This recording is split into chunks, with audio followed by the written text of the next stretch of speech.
The union between Scotland and England that created the so-called United Kingdom of Great Britain was by no means inevitable. It's simply observer bias to think that the fateful choice to unite the kingdoms in 1707 was made in the expectation of its lasting over 300 years to the present day. The Treaty of Union was no grand design for the ages, more an ungainly artifice devised as a solution to short-term problems on both sides of the border. Seeking security and ease of rule over mainland Britain, William had favoured union from the outset of his invasion, and over the course of his reign it became his primary domestic focus. The seemingly insurmountable legal obstacles that had stymied the notion hitherto, he decreed, were to be overcome, and quickly. For William, and thus for his enabling party in Westminster, the Whigs, there was simply no alternative. William's quest for union was based on two key factors. It would save him administrative hassle and, arguably more importantly, legally preclude a Jacobite restoration by annulling their personal union of the crowns. The first serious proposals for full union had been aired in the Convention of the Estates in 1689, but had been met with almost universal disinterest. Nevertheless, Scotland's abject poverty in the wake of the Darien catastrophe saw many of the nation's political elites warm to the idea of union, and talks were held in 1699 with their English counterparts. In 1700, these discussions were drawn up in legislation backed by King William, but while this passed the Lords, it was rejected in the Commons. If William's explicit encouragement couldn't bring about a negotiation on union, what could? Such a parcel of rogues in our nation. In this second of 3 jam-packed history films, it's time to answer the big questions. What did the Union offer to Scotland and England respectively? In what form did this proposed partnership of equals finally emerge, and on whose terms? Were a parcel of rogues simply bought and sold for English gold? Or did patriotic pragmatists negotiate an intelligent compromise that actually saved the Scottish people from the horror of further ill years? The truth, as even the most ardent Anglophobe is forced to concede, lies somewhere in between these two narratives. Against a backdrop of a freshly brewing European conflict, events were about to unfold in Edinburgh and London that would bring Scotland to the brink of civil war, or total union.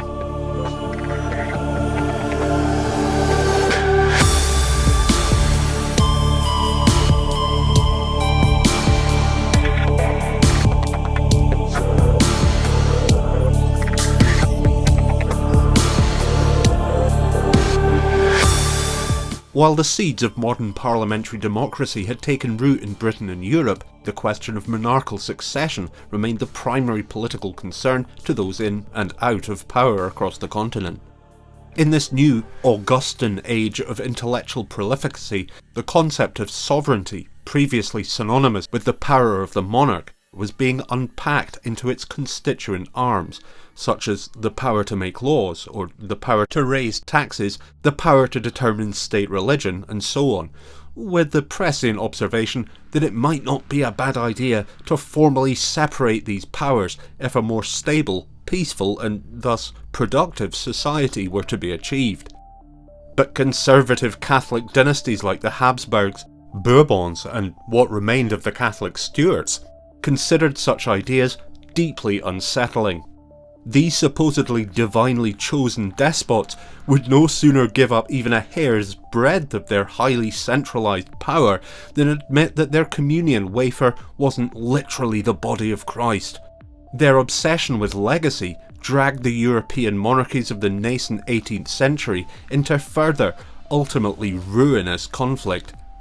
But at the time, it was hoped that the enormous costs of another global war could be avoided by more subtle and effective means, achieving regime change by adjusting the official line of succession through legislation. At the turn of the 18th century, the fragile peace of Rizzic that ended the 9 Years' War saw the European powers balanced upon an ever-sharpening knife edge. Concern was growing among the establishments of former Grand Alliance countries over the impending death of Habsburg King Carlos II, or Charles II of Spain. Carlos had no direct heir and very controversial ideas about who should succeed him. It became an increasingly open secret that Carlos favoured handing the Spanish crown to the Bourbons, greatly shifting the continental balance of power, which, as we know, had hitherto relied upon Habsburg-controlled Spain to contain Louis XIV's powerful, aggressively expansionist France. In 1698, as part of an attempt to avoid further large-scale conflict, the Treaty of The Hague, otherwise known as the First Partition Treaty, had been signed by France, England and the Dutch Republic, declaring that the Holy Roman Emperor Leopold's son-in-law, Joseph Ferdinand, would take the Spanish throne upon the death of Carlos II, but Ferdinand rather inconsiderately died the following year. In February 1700, the belligerents agreed upon the Second Partition Treaty, or Treaty of London, by which the Archduke Charles was declared the official Spanish heir. According to the Treaty of London, Louis promised not to invade anyone and, again, recognise William's British reign as legitimate. Now, can anyone identify the underlying problem with these treaties, aside from the fact that they involve trusting Louis XIV again?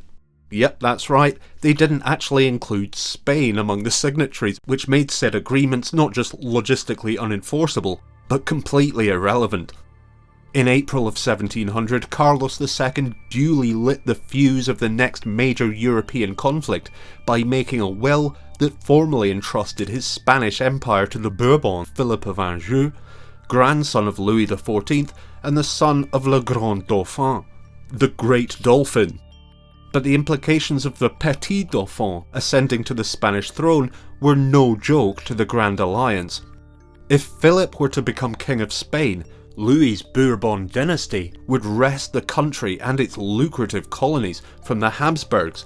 This would represent not just a loss of territory for the Habsburgs, but a potentially mortal blow to their overall political primacy in Europe. It was through the conquistadors, trade centres and slave ships of the Spanish Empire that the Habsburgs had further enriched themselves and spread their influence, and thus its potential loss would be both material and highly symbolic. Furthermore, if James or his son James Francis Edward were returned to the thrones of the three kingdoms of Britain, it would be at the head of a French invasion, placing the Stuarts in a position of great debt to the Sun King. In June, the English Whig establishment's worst fears were realised when William, Duke of Gloucester, died from pneumonia at 16, leaving his mother, the Princess Anne, with no heir from her 17 children. The loss of her sole heir presented an enormous problem for those who wanted a direct Protestant succession. It was now difficult to make a constitutional argument for completely ignoring the extant Stuart lineage, as, while James VII and II was becoming increasingly weak in his elder years, his son James Francis Edward lived, and, at least on paper, the line of succession was clear and obvious. The Whigs knew this state of affairs was not simply inconvenient, but acutely dangerous. In terms of the legitimacy of the royal bloodline, the Whigs' choice of successor was inevitably going to appear highly contrived in comparison to the proverbial elephant in the chateau. William and the Protestant establishment now intensified their efforts to identify a credible alternative, and their eventual decision would be controversial, to say the least. In September of 1700, Carlos II died, plunging Europe into another crisis that many realised could only result in one outcome. Despite the best efforts of his family and even William to avert this catastrophe, Carlos II was the last Habsburg to rule Spain. Philip of Anjou was coronated as King Philip V, and while Spain was no longer the leading power in Europe, it packed a hefty military punch. The Bourbons now controlled the two largest European nations, in direct contravention of the Second Partition Treaty. Public opinion in England began to favour war on France. disquiet regarding potential French aggression resulted in the Kentish Petition and Daniel Defoe's Legion Memorial, but the gargantuan cost of the 9 Years' War meant a return to arms remained the very last resort for William and the former Grand Alliance. In 1701, William and the English Whigs agreed upon their choice of heir to the English throne beyond Anne, and this time the prospect was not Dutch, but German. Remember the Holy Roman Empire stuff from part 1, specifically the electorate territory of Brunswick-Lüneburg or Hanover? Well, this is to where they turned, and consequently from where the modern British royal family originates. The Guelphs of Brunswick-Lüneburg, a family of minor princelings hailing from the Palatinate, were no great dynasty like the Wittelsbachs of Bavaria, the Wettins of Saxony, or the mighty Habsburgs. They were certainly unheard of in England beyond the Stuarts having married into the family in the 17th century, as was their wont. The Guelph Electress of Brunswick-Lüneburg, Sophia of Hanover, technically held an indirect claim to the English throne as granddaughter of James VI and I, he of Union of the Crowns fame, but here the word technically was doing some heavy lifting. As you can see, in comparison to that of James Francis Edward Stuart, the root of Sophia's claim suggests political contrivance.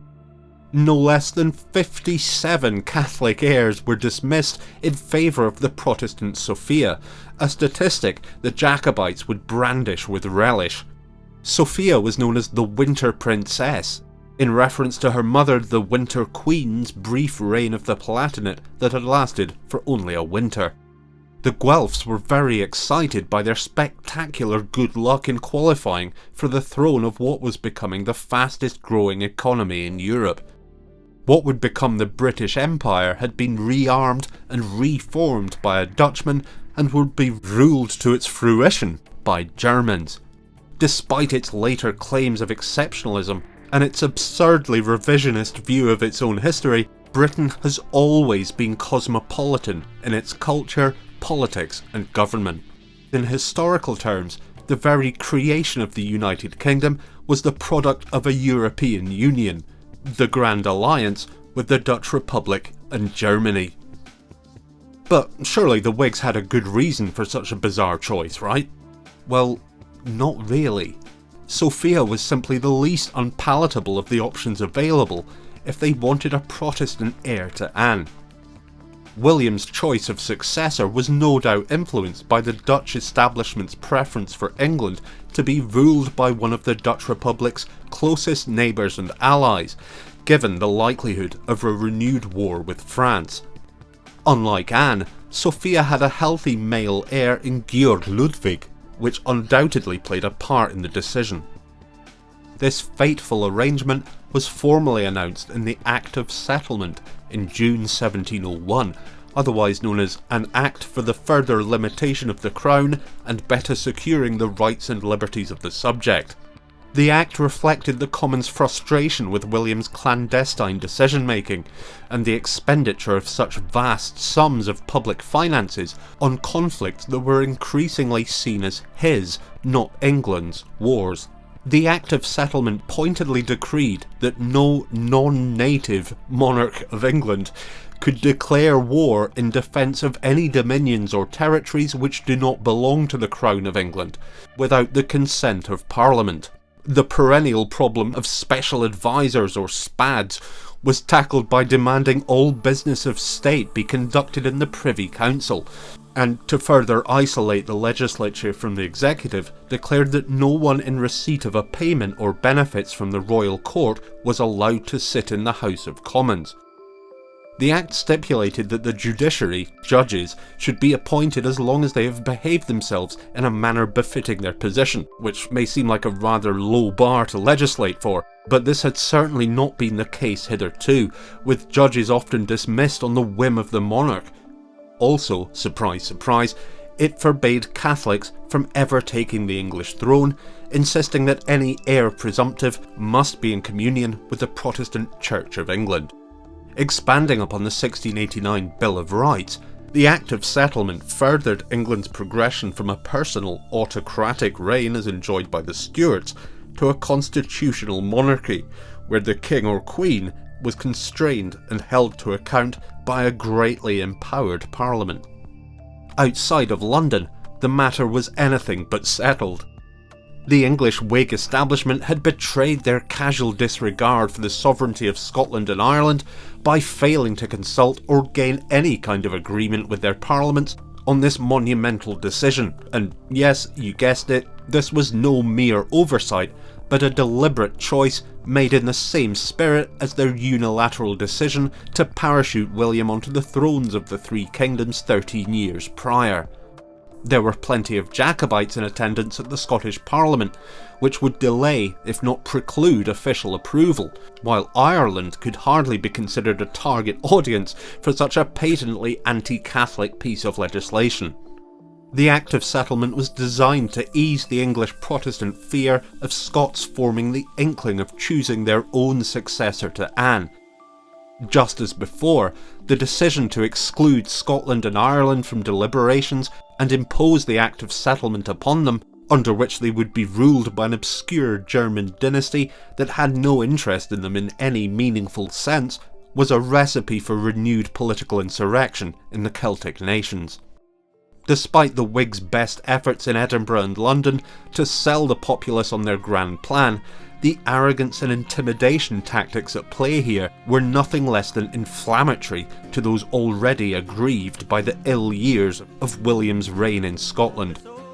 The Act of Settlement was an incitement to revolution, but the leader of the rebel cause was nowhere to be seen, having more immediate matters to deal with. In the pious silence of Saint-Germain, James VII and II now faced an enemy from which there could be no escape. It was all for a rightful king. We left where Scotland stand. James Francis Edward Stuart was born to James II and VII and Mary of Modena in June 1688, and as we learned in Inglorious Revolutions, he endured a tumultuous infancy that saw his family dethroned and exiled. The young prince, once royalty but now a pretender, had been saddled with great responsibility from the moment he drew breath. His very entrance into the world had been the catalyst for his father's removal, while his continued existence posed a mortal threat to the revolution settlement, the Protestant churches of England and Scotland, and to the ruling Whig establishments in both nations, if you believed that kind of thing. Baptised a Catholic, James Francis was seen as standing to enact a Catholic succession, unthinkable to the Protestant establishment, who'd only agreed to his father's coronation under considerable duress. James Francis, whose adult appearance was often favourably compared to that of his playboy uncle Charles II, was the subject of obsession by Whigs and Jacobites alike. From birth he was a Jacobite heir-in-waiting, a symbol upon whom Whigs of all three kingdoms could concentrate their hatred, prejudice and insecurity. Unfortunately for James Jr. at least, he was also encumbered with a frail, sickly constitution that saw him frequently contract serious illnesses, the most unwelcome inheritance from his father.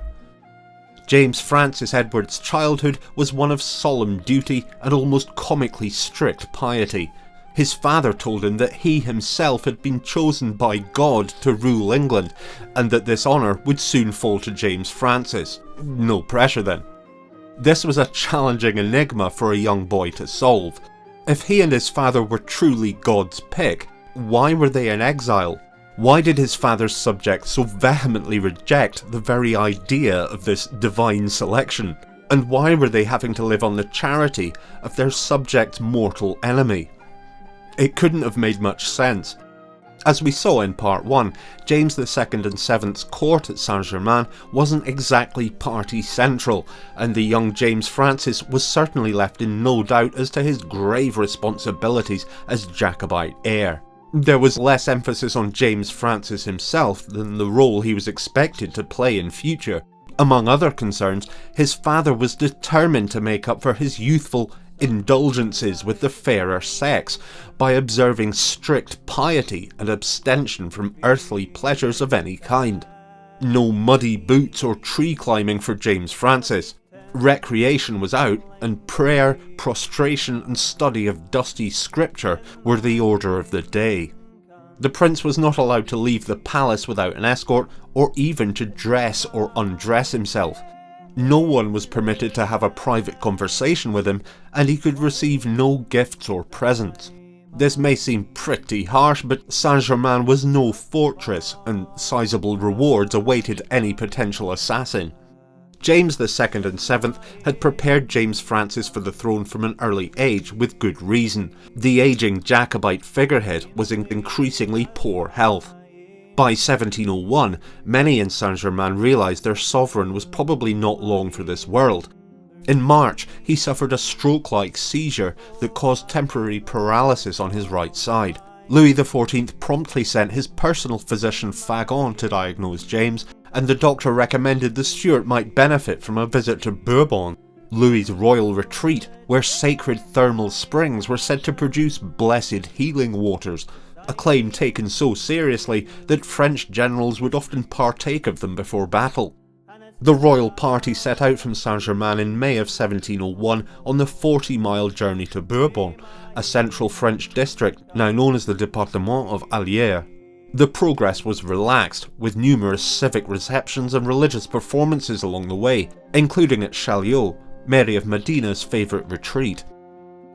Bourbon was finally reached after 14 days, and James drank of and was bathed in the spring's famed elixir. With his right arm paralysed, James immersed himself in dictating his memoirs with great urgency, aware the days remaining to him were growing desperately few. James' overall condition slightly improved, the party began the journey back to Saint-Germain, but it was now summer and one of the hottest on record. James, in his stuffy carriage, deteriorated rapidly. He barely made it back to Saint-Germain alive, and 5 weeks after his return suffered another paralytic seizure, then in September, a massive stroke which left him greatly disfigured. A cruel and undignified final few days saw him impart his last advice and instructions to his son, who now alone shouldered the weight of Jacobite expectations on his bony, barely teenage shoulders. James II and VII passed away from a brain hemorrhage on the 16th of September 1701.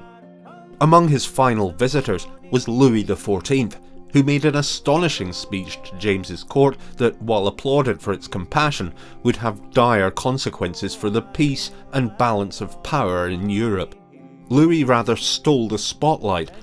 "I am come, sir, to acquaint you that whenever it shall please God to call your majesty out of this world, I will take your family into my protection, and will treat your son the Prince of Wales in the same manner as I have treated you, and acknowledge him as he would then be King of England." Louis promptly had heralds proclaim James Francis Edward Stuart as James III and VIII from all four corners of Saint-Germain in French, English and Latin, causing uproar in the courts of Protestant countries across Europe. When William heard of Louis's proclamation, he flushed scarlet and pulled down his hat over his eyes, for he could not control his emotions. #raging. Louis knew very well that William's tender spot was his anxiety around ensuring an English Protestant succession, and his brazen flouting of the Second Partition Treaty was a kick in the diplomatic credentials to William and the Empire. William immediately began to reassemble the Grand Alliance in preparation for a renewed European conflict. The Peace of Ryswick was over.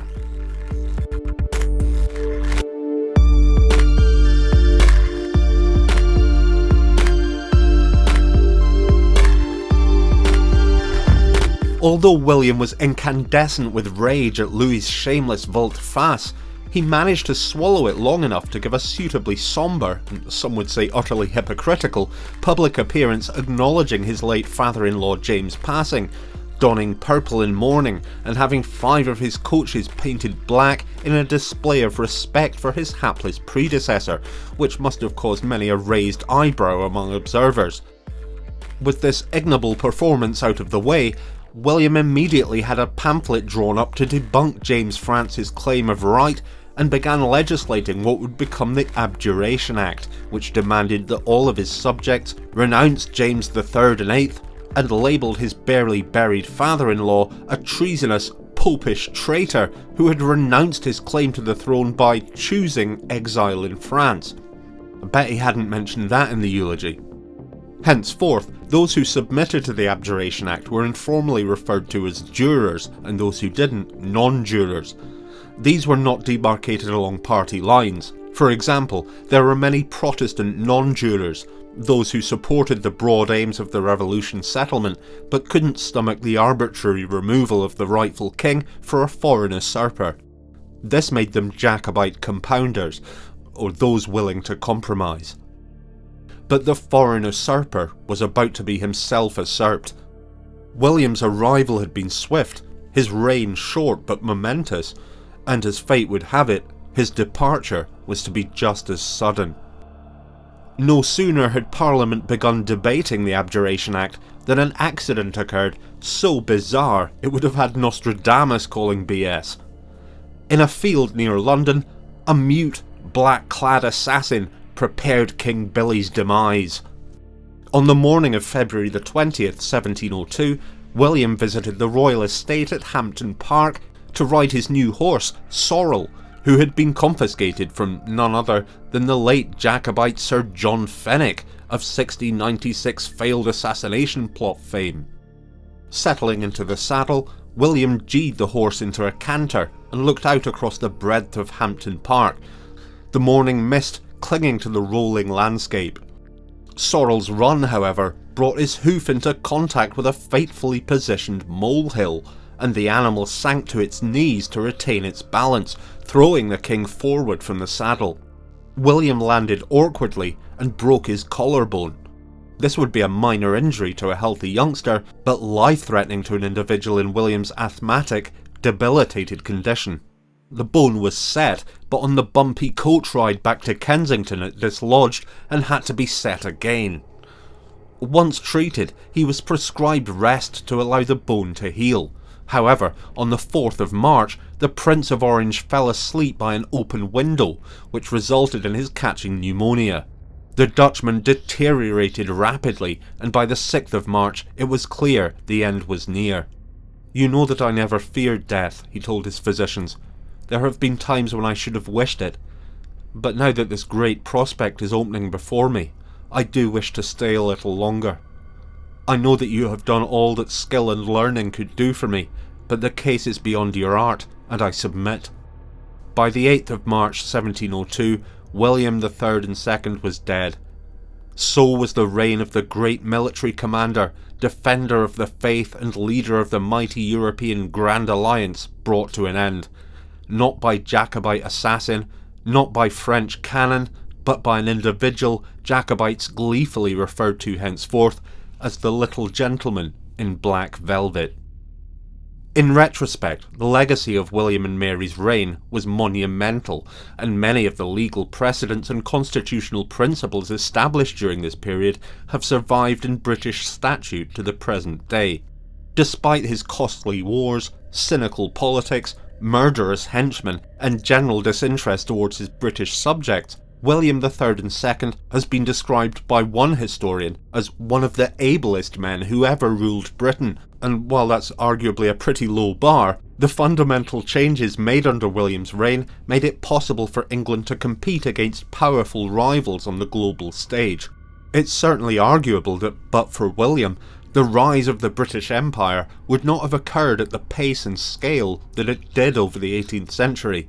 It's no little irony that the rapid development of British armed forces and modernisation of the English economy that allowed Britain to replace the Dutch Republic as the primary economic power in Europe and go on to achieve dominion over half the globe were achieved by a Dutchman. William's final commandment was that all efforts be made to bring about a full political union with Scotland. This dying wish would now be pursued in spite of all odds by his faithful lackey John Dalrymple, the Viscount Stair, architect of the Glencoe massacre, and known to us as the Master. Publicly disgraced from said atrocity and out of office, Stair now acted from the shadows, a puppet master working his influence into the acts and business of Parliament and eventually into law. But first there was the small matter of crowning Anne, the last Protestant Stuart and the last monarch of the three kingdoms of England, Scotland and Ireland. William had certainly had no love for Anne, doubting her Protestant faith and resenting her coldness to her sister and his wife, the late Mary II. Anne was close with the Duchess of Marlborough, Sarah Churchill, wife of the turncoat Duke of Marlborough John Churchill, who William had known was in correspondence with James II and VII. Many feared a Jacobite intervention to install James Francis with Mary of Modena as Queen Regent. The Jacobites in Britain, however, realised that the 13-year-old James could hardly lead a Jacobite invasion force, and thus any said invasion would be solely French, which served no one but Louis. The Second Restoration would have to wait. Queen Anne was crowned without incident and wasted no time in appointing her friend Sarah's husband, John Churchill, the Earl of Marlborough, as Captain General of the forces, despite his shameless betrayal, then courting of the late King over the Water. Anne was determined to achieve union between Scotland and England and made this a top priority in both her parliaments. Formal negotiations on a statutory treaty of union were to begin as soon as possible. Marlborough would not have to wait long to see action. A French military offensive in Italy was the spark that officially ignited the next wide-scale European conflict. The Dutch and the English decided Louis had been appeased long enough, and the only way to secure the Protestant Reformation once and for all was by responding in the only medium Louis took seriously: warfare.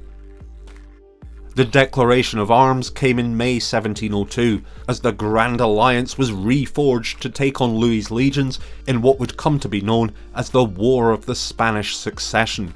This would become an even larger conflict than the recent and already global 9 Years' War. The War of the Spanish Succession would be the largest, bloodiest and most costly battle that the world had ever seen. This time, however, British forces were formidable, with William's legacy of an enlarged British army and an ever more powerful Royal Navy providing the Grand Alliance with more than just disproportionate tax revenue. As we'll see, the outcome of the War of the Spanish Succession would determine much more than simply who ruled Spain. It was explicitly connected to ensuring a Protestant succession in Britain. When the dust would eventually settle on this clash of the titans, the sun would rise on a new Europe and a new balance of power. Meanwhile, on the home front, the political battle for Britain was about to begin. Be free from English domination. Here's to the men who took the oath, the declaration of our growth. Freedom and right, our cause is both to save us from damnation. Out with traitor, out with foe, give the Saxon blow for blow, and freedom's brightest star shall glow above the Scottish nation. The Darien catastrophe destroyed any remaining credibility that the Stuarts' 1603 Union of the Crowns had retained in Britain. Its failure made brutally clear that when the key interests of England and Scotland were at odds, the monarch would always favour England. The more enlightened members of Parliament House recognised that the only solution to this problem was now to pursue either total separation, that is, abolish the Union of the Crowns, or total union. In the Unionist corner, and greatly favoured by the new Queen Anne, stood James Douglas, 2nd Duke of Queensberry. Anne's Secretary for Scotland in Westminster and Queensberry's Lieutenant, John Erskine, the Earl of Mar, who'll become a key figure later in our story, the 25-year-old John Campbell, Duke of Argyll, son of Archibald who had created the Argyll Regiment for William, James Ogilvy, the 4th Earl of Findlater and 1st Earl of Seafield, which is how we'll refer to him henceforth, and John Dalrymple, the Viscount Stair. In the anti-union corner stood James Hamilton, the 4th Duke of Hamilton, leader of the opposition Country Party.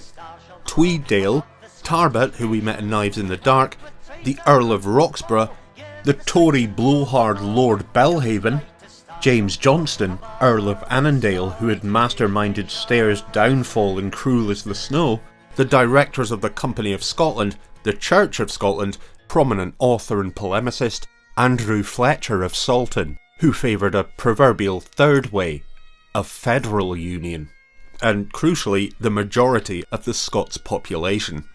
As we mentioned in the introduction, motions on union had been tabled throughout the previous century, and for a decade Cromwell had established one by force, but these were never made statutory, i.e. written into law, because the legality of union was potentially so complex and its obstacles too challenging to overcome for these repeated efforts to gain any traction with the parliaments of either nation, much less their populace. Public opinion in Scotland was strongly opposed to the union for various reasons, the least of which was Scottish nationalism. Religion was the motivating factor that underlay all debate on public affairs, and the Presbyterian Church of Scotland was the most outspoken and influential opponent of union negotiations, viewing such fundamental constitutional change as carrying too great a risk of its being supplanted by an infernal alliance between Scots Episcopalians and Anglican non-jurors, such as the English Jacobites we covered in Part 1. If union were to be achieved, the Church must be placated in such a way that would not silence it, for that would have the opposite effect, but reduce its opposition enough to allow a potential parliamentary majority on any union vote. There was also the question of reparations for the disaster of Darien. The company's members and directors were almost exclusively Tory members of the opposition Country Party, and their grievances had to be addressed if they were to be coaxed into voting for any deal with the hated English. Queensberry and the advocates of union thus faced a three-headed hydra of opposition. In order of importance, the Church of Scotland had to be placated, the Company of Scotland had to be reimbursed, and public order had to be maintained should the Scottish people's dissent turn into violence. Legally speaking, however, it was the people of Scotland that were the most important, and this was among the reasons that Whigs wanted an overriding constitutional arrangement. The 1320 Declaration of Arbroath had stated that Scottish sovereignty lay with the people of Scotland, so in theory at least, any decision of national significance should be subject to the approval of the Scottish people.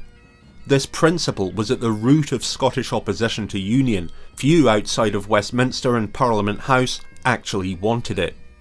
So how was this long-attempted agreement achieved? Anne's first Parliament of Scotland assembled on the 9th of June 1702. The parties of Parliament House were not the formal groupings we have today in Holyrood, but loosely defined groups of Whigs, Tories and Jacobites, in a different party system of court and country.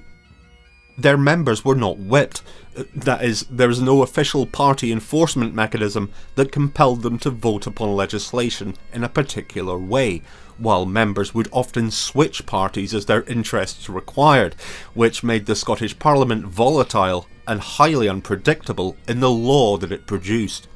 To be clear, while their influence spread across all three kingdoms, Whigs and Tories were Westminster parties.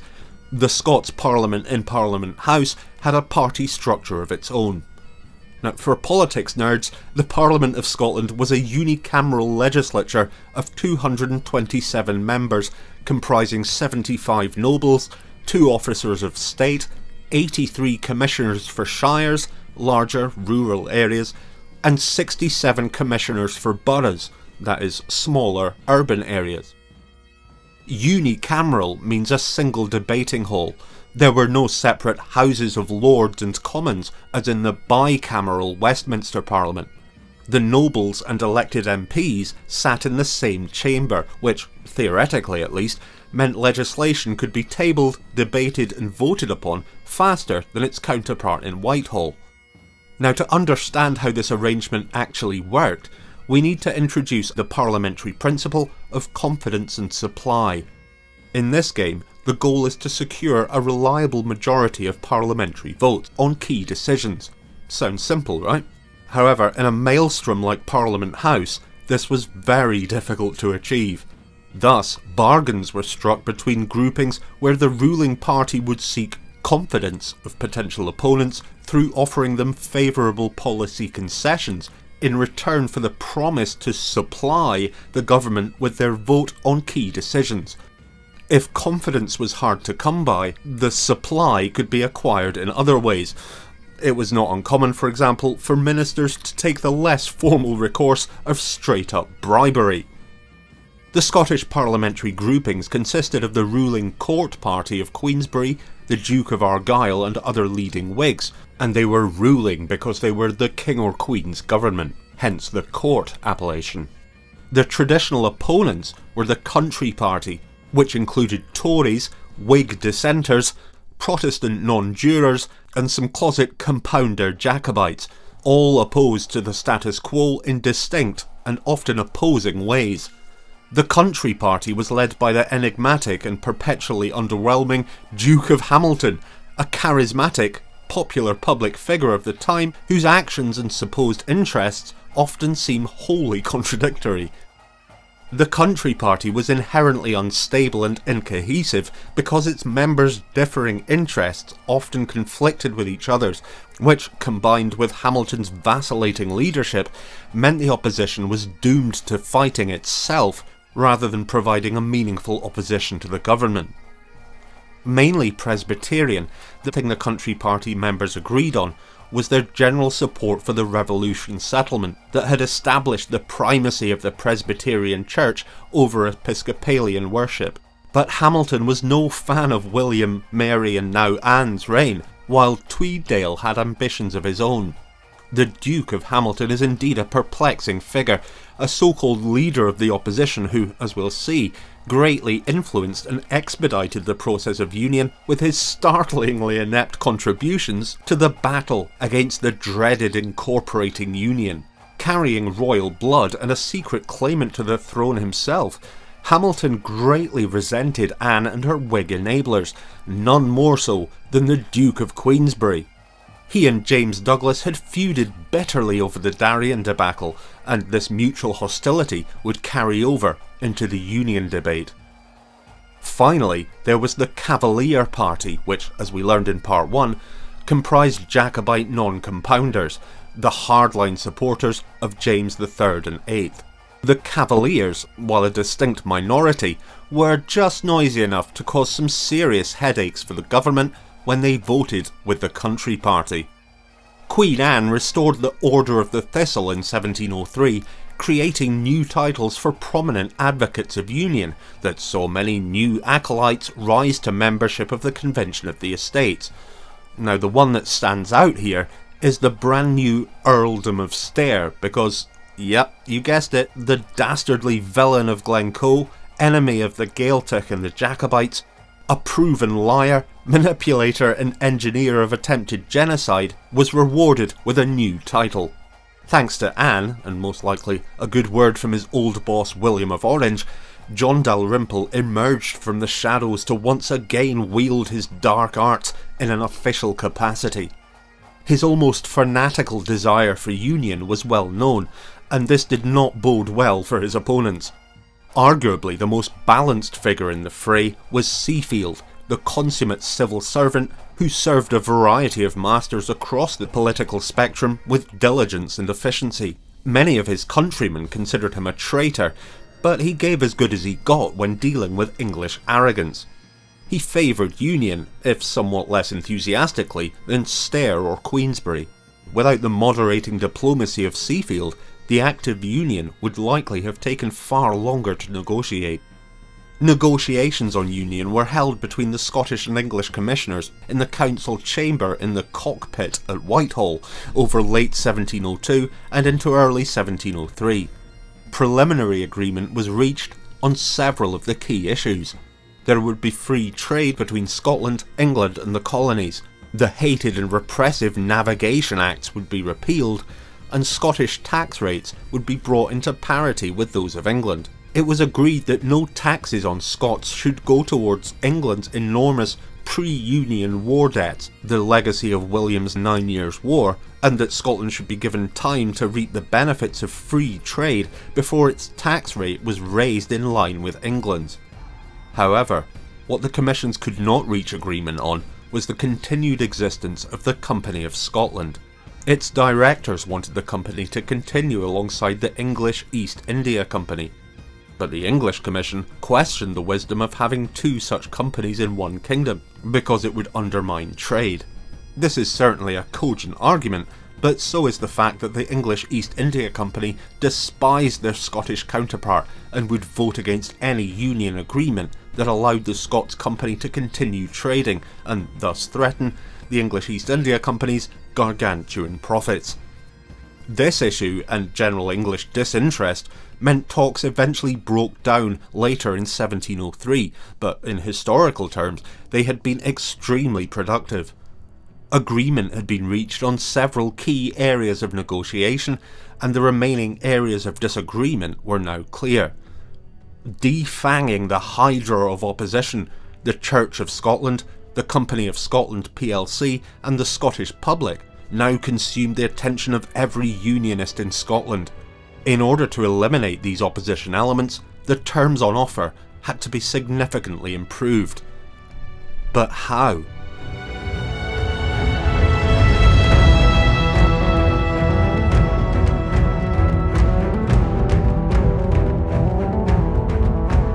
The broad majority of the Scottish population vehemently opposed the prospect of this forced copulation.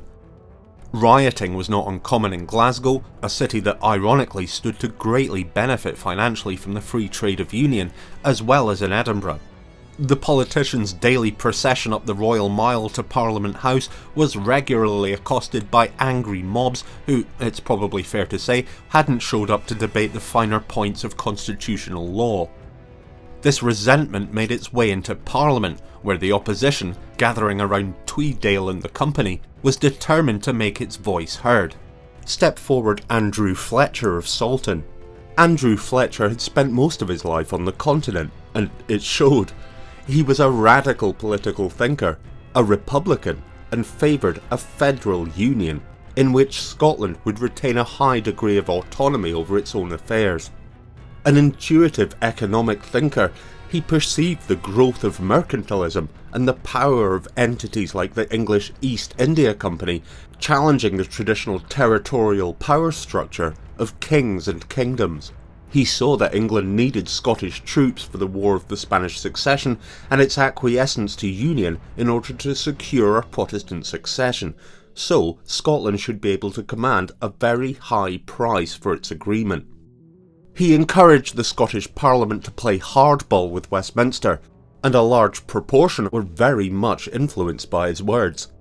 Beginning in 1703, the Scottish Parliament came to pass a number of incendiary pieces of legislation in riposte to England's systematic economic repression of the Scottish nation and the now bankrupt Company of Scotland. These acts gained support in Parliament Hall because of the fresh wound in many an MP's pride and pocket inflicted by the Darien catastrophe. Patriotic anger, anti-English sentiment and a mood of recrimination pervaded among the Scottish public, and Parliament House was no different. Queensberry and the Unionists could not secure enough votes to prevent the passage of several acts that read more like a manifesto for Scottish independence than a softening up of the nation for union. So began the Act War. The Scottish Parliament first refused to vote on financial support for the new War of the Spanish Succession. It then passed the Act Anent, or concerning Peace and War of 1703, tabled by the opposition, which declared that no monarch of both kingdoms after Anne could enter Scotland into a war without the consent of its parliament.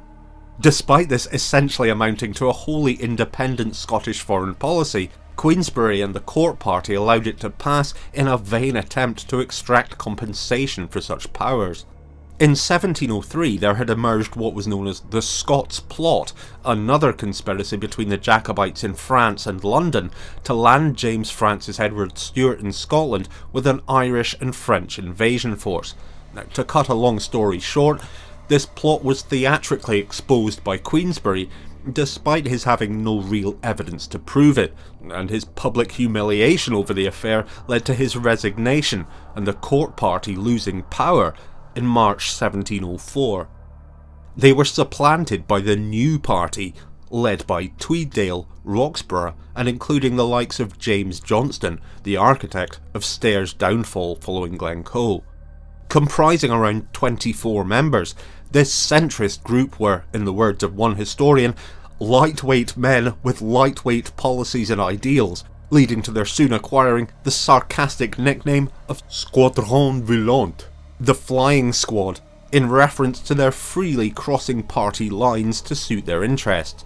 The use of French referred to their supposed crypto-Jacobite inclinations. For all intents and purposes, this was the Company of Scotland party. Tweeddale in the new party dominated the board of the Company of Scotland and sought Hanoverian succession without union. The Squadron Volant obtained supply by passing an act granting the Scottish Parliament approval over officers of state. Tweeddale could only count on the support of around 30 members, however, and he could not secure a majority. It's at this point that the company itself ceased to be an organ of opposition. Since 1697, it had championed the Scottish cause in defiance of English overreach, but now its principles were compromised by the nature of holding power, and because its shareholders' heads had been turned by a development in the union negotiations that stood to reimburse the losses of Darien, and possibly more. Tweeddale was soon forced to pass the Act for the Security of the Kingdom of 1704, which proclaimed Parliament House in Edinburgh had the constitutional right to determine Anne's successor to the Scottish throne, a key tenet of the Union of the Crowns. Indeed, the Act vowed that the Scottish Parliament would only continue to recognise the Union of the Crowns if England granted its northern neighbour free communication of trade and the liberty of the plantations. It also demanded that in the current sitting of Parliament there be such conditions of government settled as enacted as may secure the freedom, frequency and the power of parliaments and the religion, liberty and trade of the nation from English or any foreign influence. This legislation, known henceforth as the Act of Security, greatly angered Anne and was only grudgingly assented to in 1705. The Wine Act of 1704 held that Scotland was allowed to trade with France during the War of the Spanish Succession, which might sound inflammatory, but it was actually tabled by the court party in order to boost trade. Nevertheless, the optics of Scots moving to trade with England's nemesis were taken as one would expect by the English establishment. The Wool Act of 1704 allowed Scottish exports of wool but banned its import, again an ostensibly practical means of reviving the flatlining Scottish economy. But the English, whose wool exports to Scotland wouldn't even have registered as a full percentile of its gargantuan income, yet again cried foul. Westminster's tantrum was not just out of fear of Stuart restoration, but also on principle. The principle being that it found what it perceived as Scots' truculent desire for self-determination to be really annoying. It was okay for England to pursue global domination, but Scotland's resistance to its systematic economic repression was inconvenient to this pursuit and therefore wholly unacceptable. As P.W.J. Riley observes, to the English, these common-sense measures had the appearance of being both militantly nationalist and anti-English. For the English establishment, these acts were the straw that broke the camel's back. They were seen as proof Scotland was ungovernable under the Union of the Crowns at a critical juncture when the very Revolution settlement, that is, the primacy of legislature and the Church of England, was under threat. Westminster was now determined to bring the troublesome Parliament House under control by deploying the proverbial nuclear option, a union which would wipe the Edinburgh Parliament from existence. The directness of Scots' opposition came at a time when Westminster felt most vulnerable. Louis's renewal of hostilities on the continent and recognition of James Francis Edward as James III and VIII meant it was in no mood to compromise. Louis had explicitly associated the War of the Spanish Succession with the Stuart restoration to the three kingdoms of Britain.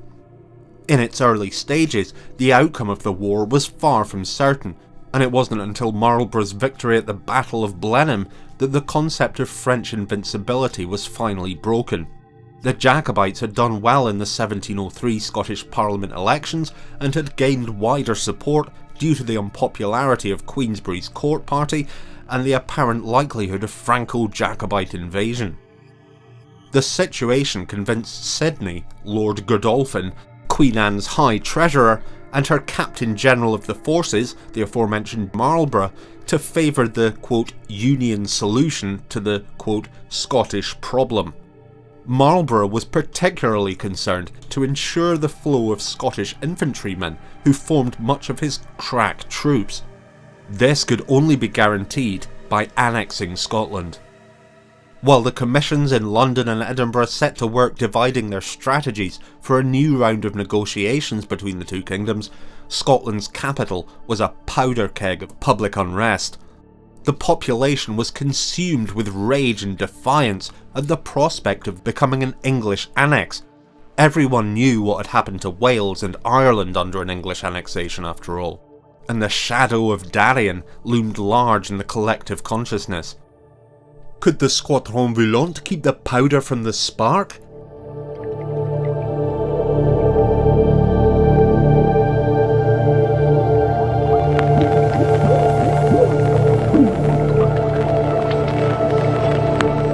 In July 1704, the English merchant ship Worcester sailed into Leith Harbour under the command of the 26-year-old Captain Thomas Green.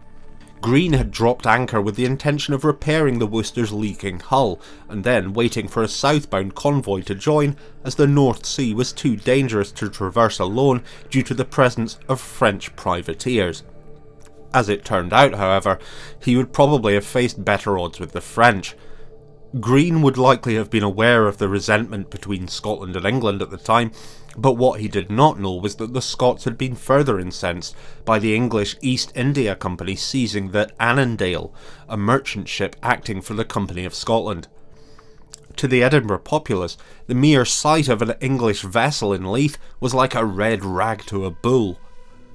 The Secretary of the Company of Scotland, Roderick Mackenzie, impounded the Worcester to Burnt Island, with a view to extracting compensation for the Annandale and for William's betrayal of the company over Darien. The Worcester's captain and crew were for now allowed to remain in Leith and Edinburgh as free men. But Mackenzie's desire for revenge would not be sated by merely holding the Worcester to ransom. He would be provided with a pretext for less gentlemanly retribution by a rumour spread among the taverns, harbour bothies and brothels in Leith. According to these whispers, it was the Worcester which had attacked and hijacked the Speedy Return, which viewers may remember was one of the Company of Scotland's vessels deployed to Darien. Green and his crew, the rumours alleged, had murdered the Speedy Return's crew, stolen its cargo, and sold the vessel to privateers, which would certainly have been news to the incredulous Captain Green. To be clear, this was complete fiction. The Speedy Return had been taken by an Englishman named John Bowen near Madagascar and had been burned on the coast of Malabar. Many of its crew were actually now back in England as this rumour reached Mackenzie. But for Mackenzie and the baying mob, logic had been replaced by bloodlust. Green and his crew were arrested and, after a sham trial based on conflicting and perjured evidence, they were sentenced to hang on Leith Sands, the traditional punishment for those found guilty of serious crimes at sea. This was music to the ears of the Edinburgh mob, but met with outrage in England. Argyll and Seafield resolved to prevent this ugly backstreet justice. The fact that the Worcester affair had created a serious problem for the Edinburgh Parliament was seized upon by Argyll, who recognised the opportunity to use it to topple the Squadron Volante and replace them with himself and Queensberry. The squadron itself had little to contribute but bland truisms.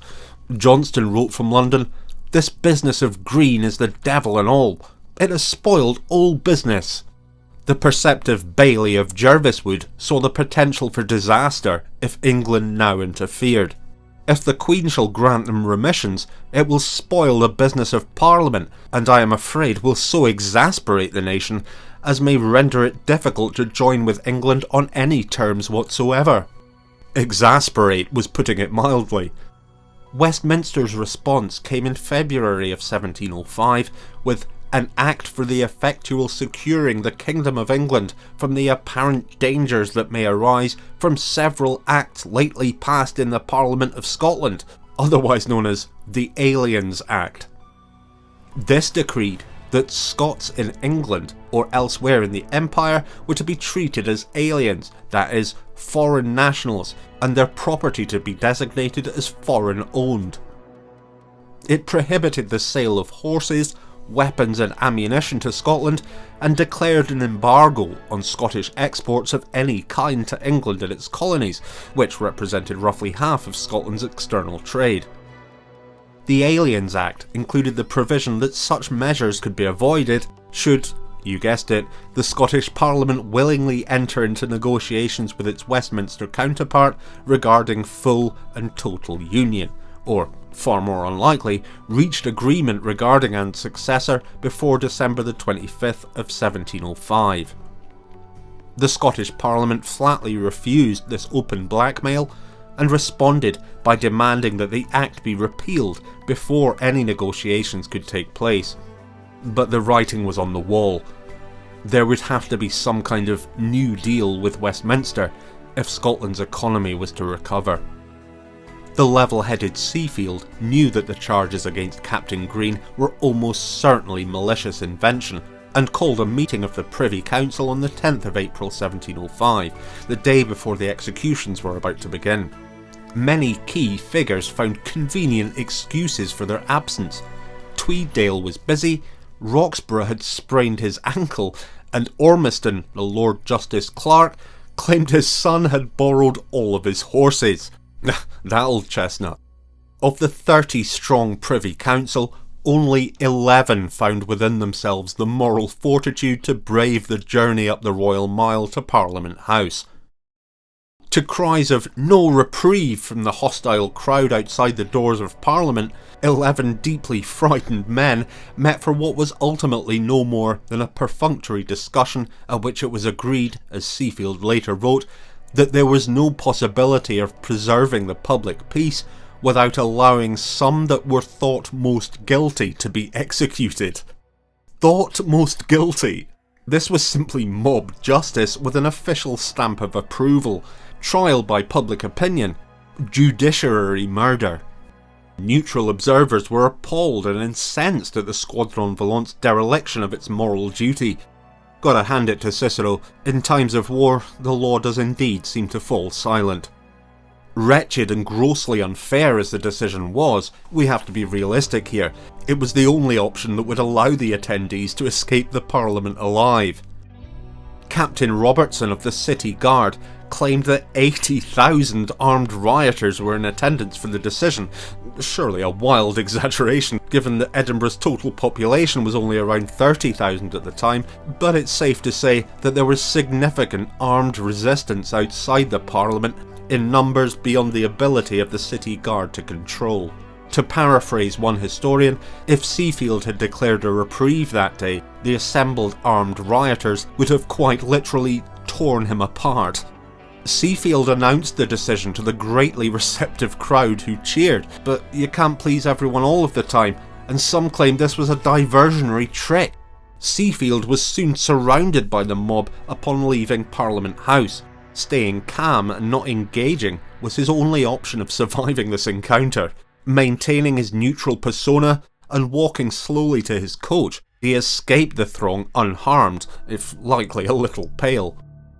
The gallows upon Leith Sands were duly erected in an ugly, blood-curdling scene of mass celebration at the long-awaited murder of Green, the Englishman Simpson, and the Scot Madder, who now certainly had every reason to live up to his name.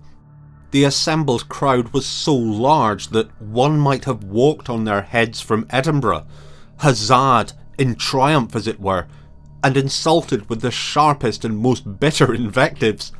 In contrast, the three condemned men behaved with considerable decency, like innocent men and Christians, and made no other returns than by forgiving them, the hangman, and desiring their charity and prayers. Forbes of Culloden later recalled, "I was so struck with the horror of the fact that I put myself in deep mourning, and with the danger of my life attended the innocent but unfortunate men to the scaffold, where they died with the most affecting protestations of their innocence." The tragedy was completed, wrote the author of A Letter from Scotland, which was later published by Daniel Defoe, and from many points of hilly Edinburgh, the bodies of the victims might be seen swinging on the sands of Leith. The mob had their pound of flesh, and the remaining crew of the Worcester were released. Bizarrely, this bloodletting had the effect of improving conditions for Union. The mood in Edinburgh transformed from one of blazing indignance to one of post-orgiastic calm. Darien had been at least partially avenged in the public consciousness, if not in the ledgers of the flatlining Company of Scotland. But Whigs in both parliaments were, quite rightly for once, enraged by this senseless slaughter, and Westminster perceived the exaggerated reports of social breakdown in Edinburgh as yet more evidence that Scotland's perpetually unruly populace could only be brought to heel by the wholesale incorporation of the Northern Kingdom into England. There was no distinction, it seemed, between the men of the lowlands and those of the highlands, vastly culturally divergent as they were, in English assessment. The Scots, seen as innately rebellious and troublesome by their very nature, were a collective menace to the stability and productivity of the English government. The grim scene on Leith Sands simply reinforced the determination in Westminster that there could be no federal-style compromise whereby the Scots might yet exert leverage against the Crown. For the Whigs, total security could only be achieved by total union. Godolphin, writing from Whitehall to Seafield, encapsulates the feeling of urgency among Unionists. "We are now in so critical a position," he wrote, "that all Europe must in some measure be affected by the good or ill ending of the Parliament of Scotland." Tweeddale and Roxburgh resigned in disgrace following the Worcester affair.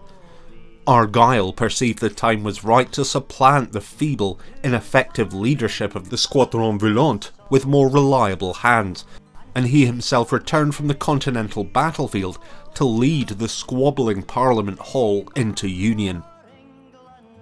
And so the die was cast. The new triumvirate of Queensberry, Argyll and Seafield would preside over the final Parliament of Scotland. The opposition, now reduced to the Company Party and the Cavaliers, were not only, in the words of one historian, intellectually and conceptually bereft, failing to offer any coherent alternative to the Union project, the two parties were fundamentally opposed on the question of succession, preventing any meaningful organised resistance. Their only option now was to capitalise upon public sentiment towards Union, but even this was stymied by the plain fact that the chaos of a widespread popular uprising would play straight into the hands of the Jacobites. Besides, the likelihood of serious civil unrest, which few in Parliament House could truly have had much appetite for, was now apparently precluded by the deployment of military force. As what would prove to be the final round of negotiations on the Articles of Union approached, Scotland's limited standing army of around 1,200 troops was mobilised and deployed around its capital. Edinburgh Castle was abuzz with activity and armament. Holyrood and Parliament House, at each end of the Royal Mile, bristled with government troops in armour, the ministers' coach processions accompanied by heavily armed guards. To the opponents of Union, it appeared that the nation was being forced to negotiate with a gun to its head. Scotland's future now stood upon a knife edge, its options apparently reduced to submitting to its own extinction, or civil war. We were bought and sold for English gold. such a parcel of rogues in our nation. Such a parcel of rogues. Later in 1705, the Parliament reconvened with a new impetus. Argyll's military expertise proved very useful in corralling the squabbling factions of Parliament House into productive debate. But the bumbling leader of the opposition was hardly putting up much of a fight. This is where we encounter the first of Hamilton's deeply contradictory actions in the Union saga that, on the face of it, appear to make no sense at all. Despite his dislike for the Queen, Queensberry and Union in general, Hamilton tabled a motion that gave Anne control over the selection of Scottish commissioners for what would prove to be the final round of Union negotiations in Westminster. This resulted in the 1706 negotiation team mostly comprising carefully chosen followers of Argyll and Queensberry, followers whose interests would be served by Union. The gleeful Unionists in the Scottish Parliament weren't going to look a gift horse in the mouth and gladly carried the motion. The balance of the negotiations were now inexorably skewed towards an incorporating Union.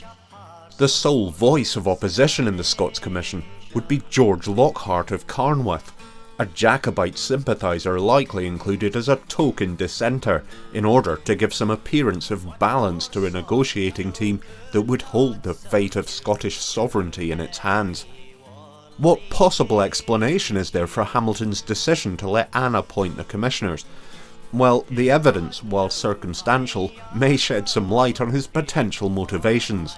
Firstly, Hamilton possessed land in Lancashire that he stood to lose if Union was not agreed, and secondly, he was deeply in debt, leaving him highly vulnerable to bribery.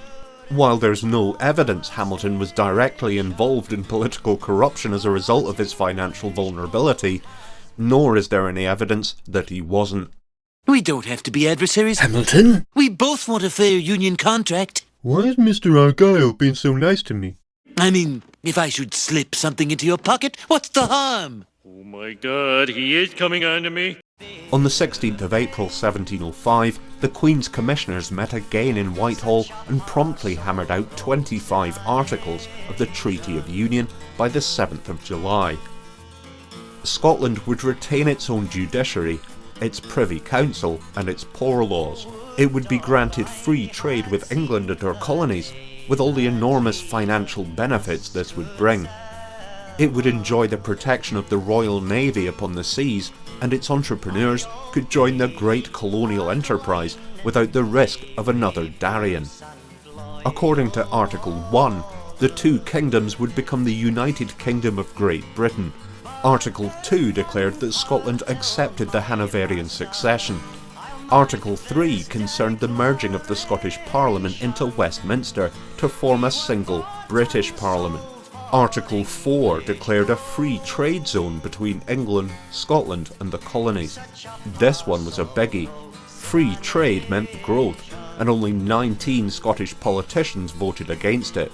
No fewer than 15 of the treaty's articles dealt with trade and the economy, emphasising how central these issues were to the negotiations. Several of Scotland's most important landowners and leading politicians had a direct interest in the export trade. By the early 18th century, nearly half of Scottish exports, mainly cattle and linen, went to England. The rest of the articles provided exemptions for principal Scottish exports like salt, coal and malt from duties for varying periods, in a concession to soften the blow of Scotland's adopting a higher, unified tax rate that would come with Union. But it was Article 15 that would prove the most persuasive and the most controversial. For the Company of Scotland, the matter of Darien was still very much an issue, and Queensberry realised that this was how the Company's opposition could be neutered. Stair and Queensberry knew that the majority of principled resistance could be more easily eliminated with hard cash than with nebulous promises of political concessions. The only way to bring the company's shareholders around to the benefits of Union was to offer a substantial and comprehensive package of reparations to make up for their loss and override their principles regarding the sale of Scottish sovereignty. Stair, Queensberry and Argyll knew that this could not be a half-hearted package of piecemeal remuneration and should be a fully restorative sum that even the Union's most bitter opponents could not dismiss. This means of political leverage came to be known as the equivalent, and it would prove to be the key to eliminating the remaining company opposition in Parliament Hall, and a big part of what Burns refers to when he writes of a parcel of rogues, bought and sold for English gold. The price of Scotland was agreed by the Commission to be £398,000, worth roughly £57 million in today's money. This not only reimbursed the company's shareholders, but actually provided interest to them, as though they had simply banked the money for safekeeping, rather than burned it on a harebrained scheme of colonialist abandon. This was a sweetener beyond the wildest dreams of the company's despairing subscribers who, remember, came from a broad range of the socio-economic spectrum. The equivalent was a means of extending the financial benefits of union beyond the small cabal of Parliament House. 3,000 company shareholders and 1,500 from the military and civil lists for a total of 4,500 individuals, a far greater footprint than the 200 members of Parliament. The identity of those who stood to benefit from the equivalent was vital and influenced support for union in the Scottish Parliament. £232,884 would go to shareholders and creditors of the Company of Scotland, while £14,000 in subsidies would be paid to the wool industry over 7 years. £95,041 would be paid to the 935 individuals on the military list. £79,790 was to be paid to the 435 individuals on the civil list, as well as 200 charity payments to women and the poor. An unspecified amount would go to the commissioners who had negotiated union. Experts were tasked with legitimising the calculations, including, hilariously, Patterson, the architect of the Darien disaster. A report by Professors James Gregory of Edinburgh and Thomas Bower of Aberdeen University concluded in December that the equivalent calculations were, quote, exact and well-founded. The terrible cost of this financial security, of course, was the termination of the Parliament of Scotland and its replacement with a unified Parliament of the United Kingdom of Great Britain at Westminster. Its representatives would be cut from around 200 to 45, less than Cornwall's, and it would have a greatly reduced influence on government policy in Scotland. The plucky Parliament that had passed the inflammatory Acts of 1703-4 could now be negotiated into submission. After nearly 1,000 years of independence, Scottish sovereignty was to end not in the honour of battle, but in the humiliation of a bailout. The calculated generosity of the offer meant Scotland would be in England's debt, and the old enemy would not let the Scottish people forget it. With the Company of Scotland appeased, one prong on the trident of resistance had been swept aside. Two heads of the opposition hydra remained, however, the embittered Scottish public and the Presbyterian Church of Scotland. Union with its traditional enemy was still deeply unpopular among most of the Scottish populace, and it remained difficult to envisage any situation in which public opinion could be fully turned on the subject. But if the Commission could solve the problem of the Church of Scotland, well, then they might not have to convince the public. To the wider population, it was clear that the equivalent was little more than a cynical bribe in which Scottish sovereignty was about to be pawned to its greatest enemy, in exchange for short-term financial gain. But by now, it was too late.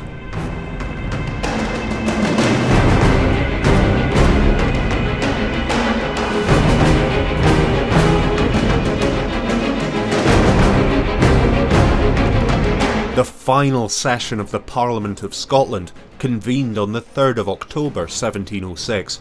However, the other remaining pillar of opposition, the Scottish population was in no mood to parley. Outside Parliament House, public opposition to union was clear in daily crowds decrying the treachery being enacted within. Not every borough and county sent petitions to Parliament, but the overwhelming majority of those that did were hostile to union. Argyll dismissed these as irrelevant, but he would certainly have noticed the glaring absence of a single petition in favour of the treaty. Even the unionist John Clark of Pennycook bemoaned the enormous dissonance between the Parliament and the Scottish people on the matter of union, remarking, "Not even 1% of the latter approve of what the former is doing." Hamilton was cheered by the Edinburgh crowds, who then descended upon the house of the arch-unionist Sir Patrick Johnston, while Queensberry required a personal military escort on his daily commute up the Royal Mile to Parliament House. Henceforth, anti-union protests became common in Edinburgh. In Glasgow, armed mobs accosted unionists, and in Dumfries, a copy of the proposed Articles of Union was burned in front of thousands. The Camerons of Lochiel were said to be plotting a rebel alliance with the Duke of Atholl that threatened a force of over 8,000 men. This force, whether it existed or not, never materialised, but just to be sure, Anne's Secretary of State for Scotland in Westminster, Lord Godolphin, ordered 3 English regiments of foot and 800 horse to the Scottish border, while several regiments of foot, horse and dragoons currently deployed in Ireland was sent north to Ulster. This fell far short of the force required for an invasion of Scotland, and was instead there solely to inhibit potential revolutionary fervour in the Northern Kingdom. The Scottish Parliament voted on Article 1, the incorporating Union, on Monday the 4th of November. Belhaven voiced his despair at the willful submission of a proud nation to its greatest enemy. "When I consider this affair of an union between the two nations, I think I see a free and independent kingdom delivering up that which all the world hath been fighting for since the days of Nimrod, yea, that for which most of all the empires, kingdoms, states, principalities and dukedoms of Europe are at this time engaged in the most bloody and cruel wars that ever were, to wit, a power to manage their own affairs by themselves, without the assistance and counsel of any other." Belhaven makes a vital point that not even the ride-or-die Unionists could dismiss out of hand. Scotland was voluntarily giving up what it and other European nations had spilled copious amounts of blood to achieve. It was selling a priceless, irreplaceable element of nationhood that, many feared, could not be recovered. But Belhaven's input was not required. "We have heard a great speech," the condescending Marchmont declared in response, "but it requires only a short answer. Behold, he dreamed, but lo, when he awoke, he found it was a dream." Apparently this is what passed for a sick burn, and the house was convulsed in merriment. I guess you had to be there. In a rather inappropriately jovial mood, the first vote was cast. The Scottish Parliament voted on Article 1, carrying the motion by 115 for to 83 against, and while this was no guarantee that the rest would follow, it was a strong start. But for the engineers of union, it wasn't strong enough. A majority of just 32 left too great a margin of error, considering the unpalatability of some of the articles that were about to be voted upon next. However, Article 15 was approved by Parliament House on the 30th of December 1706 by 112 votes for to 54 against. The completed Articles of Union would now be debated in both Parliaments, and its proponents opted to get the hard part over with first. Parliament House would be the first to debate the Union agreement. The now desperate opposition MSPs finally worked together, with Hamilton leading a plan to boycott Parliament on the principle of ultra vires, that the decision on union was beyond the jurisdiction of Parliament. The useless Hamilton, however, was initially absent on the day of the final vote, claiming toothache. When he was forcibly escorted to Parliament by parliamentary guards, the wretched Duke said that he would certainly support the boycott bill, but wouldn't table it. Now, was he really this incompetent, or had he been bought by Argyle? In any case, nobody else stepped up, and the idea dissolved. But Queensberry had turned up at Parliament very well prepared. The first order of business was his tabling an Act of Security for the Church of Scotland, a guarantee to the Kirk that it would remain Scotland's official church in any future constitutional arrangement. This was a key decision that reduced the volume and ferocity of church opposition to a level conducive to negotiation, and correctly identified by Queensberry as the final piece of the Union jigsaw. In a long overdue piece of poetic justice, Stair did not live to see the final vote on his prized Union treaty. The Butcher of Glencoe died on the 11th of January 1707, and given the kind of man he was, a hateful, genocidal sociopath, there would have been many a dry eye in the house. He may not have succeeded in eradicating the Jacobites, but as far as Union was concerned, his life's work was about to bear fruit. With the equivalent, free trade across the globe, the Act of Security for the Church of Scotland, and the backing of the Three Kingdoms' powerful military, Union was now all but assured. The Articles of Union were passed in Parliament House on the 16th of January 1707 by 110 votes for to 67 against. The last act of Scottish independence had seen the Parliament of Scotland choose to vote itself out of existence. "There's an end of an old sang," Seafield remarked sadly, as even though he'd engineered and voted for Union, he was still Scottish. Not all who stood to gain from the equivalent voted for Union, but the majority of company shareholders did. Tweeddale in particular stood to gain handsomely, as did those on the civil or military lists who were also company shareholders. Tweeddale received £580 as a company shareholder and £828 from being on the civil list. Kerching! All sarcasm aside, it's easy and tempting to judge these people as greedy or unprincipled, but we must bear in mind the context in which these decisions were made. The uncertainty of the early modern era, where money was a constant worry, meant many would have considered it madness to refuse such a significant, tax-free payout. In any case, Union was seen as unlikely to last. Cromwell's Commonwealth had lasted only a decade after all.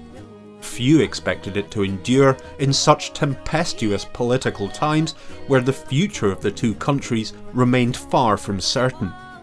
After the Union was passed, the last sitting of the Scottish Parliament in Parliament Hall was in April 1707.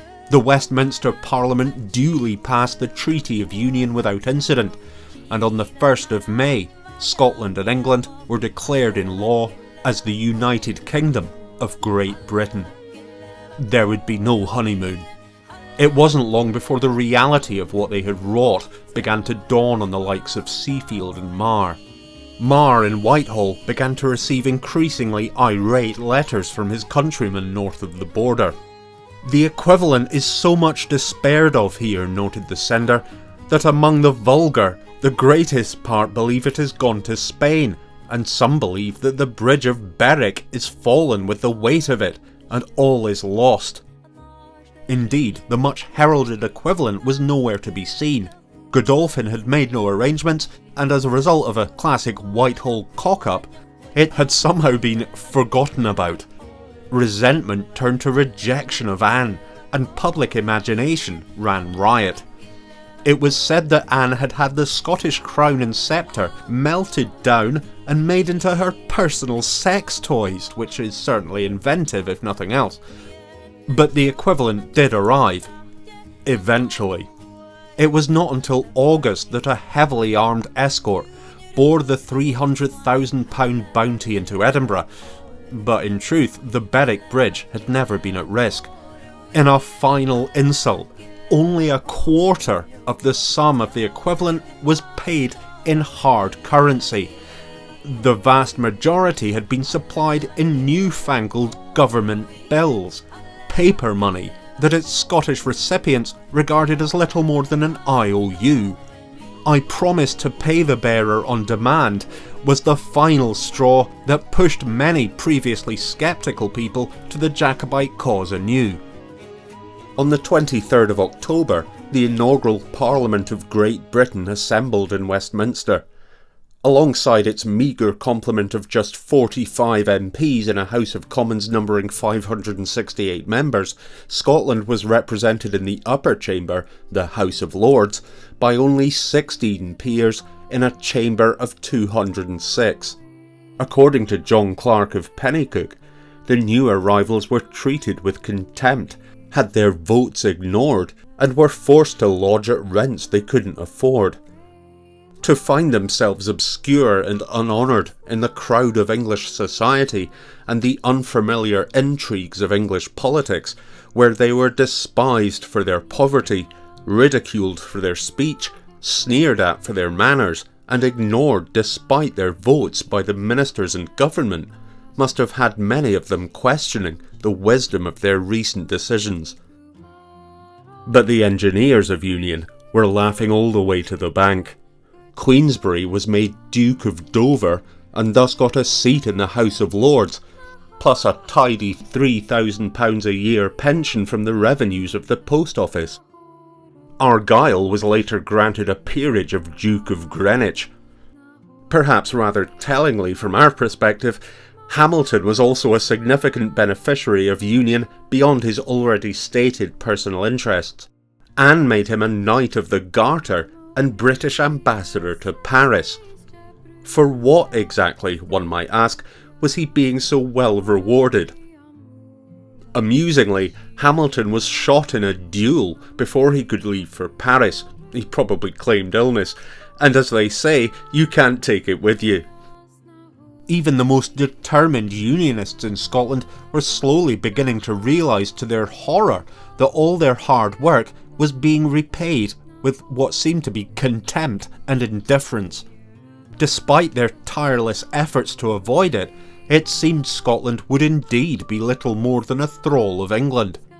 Urban Scotland was in revolt. Rioting continued into 1708.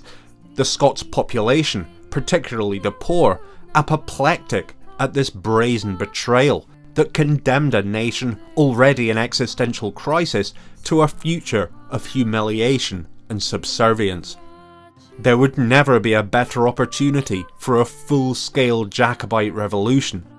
If the rightful king were to return now, Scotland, and perhaps even the newly minted United Kingdom itself, were there for the taking.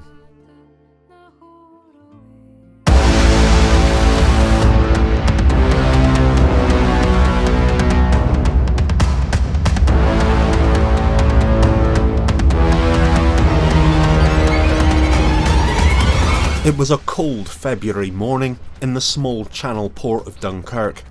The Comte de Forbin watched the enormous lines of troops arriving from Saint-Omer pouring into the harbour, while companies performed last-minute combat drills on the beach. Forbin fumed as the red flags of haphazard arrangements multiplied before his eyes, thinking to himself that everyone's time would be better spent fighting the war they already had, rather than seeking another in this dubious errand of his employer's most infamous and unpopular guest. A freezing southerly gale blasted in from the channel, loudly fluttering the forest of military banners in the harbour and sending a chill through the ranks of the soldiers. Their fleet comprised 5 men-of-war and 30 privateer vessels, assembled to ferry the French and Irish legions of James III and VIII on this audacious expedition.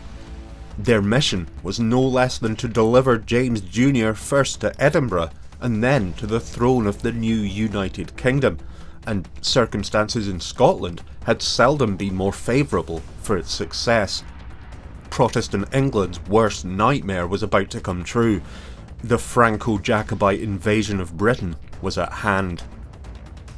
The notion of James III and VIII leading an invasion of Scotland had been on the drawing board since at least June 1704, when Middleton advised Louis that there could be an opportunity to invade in support of a Jacobite uprising against the Union. In August of that year, however, the alliance forces under Marlborough and Prince Eugene won a significant victory over the Franco-Bavarian army at Blenheim, a setback that meant Louis couldn't spare the manpower and the plan was shelved. In July 1705, Louis sent the enigmatic Nathaniel Hooke, a colonel of the Irish Corps and special agent of the French government, on a covert intelligence-gathering mission to his homeland to assume a disguise and sound out the general mood and inclinations of those Scots gentry thought most likely to support the king's return. His report was promising but far from conclusive. He told Louis how 7 peers of Parliament had provided him with the names of 26 other MPs they thought febrile to a second restoration. But most Scots were distrustful of Hooke and his Catholic employer. Hooke could not secure meetings with high-level politicians like Hamilton, who again claimed illness, while the Catholic Duke of Gordon, pledging 2,500 men, warned Hooke that few Scots would support an invasion led by a popish commander. In any case, Marlborough's victory at Ramillies in May 1706 again forced the Sun King to put the invasion plan on ice. However, the fact that the endeavour was finally afoot led to growing Jacobite excitement on both sides of the Channel.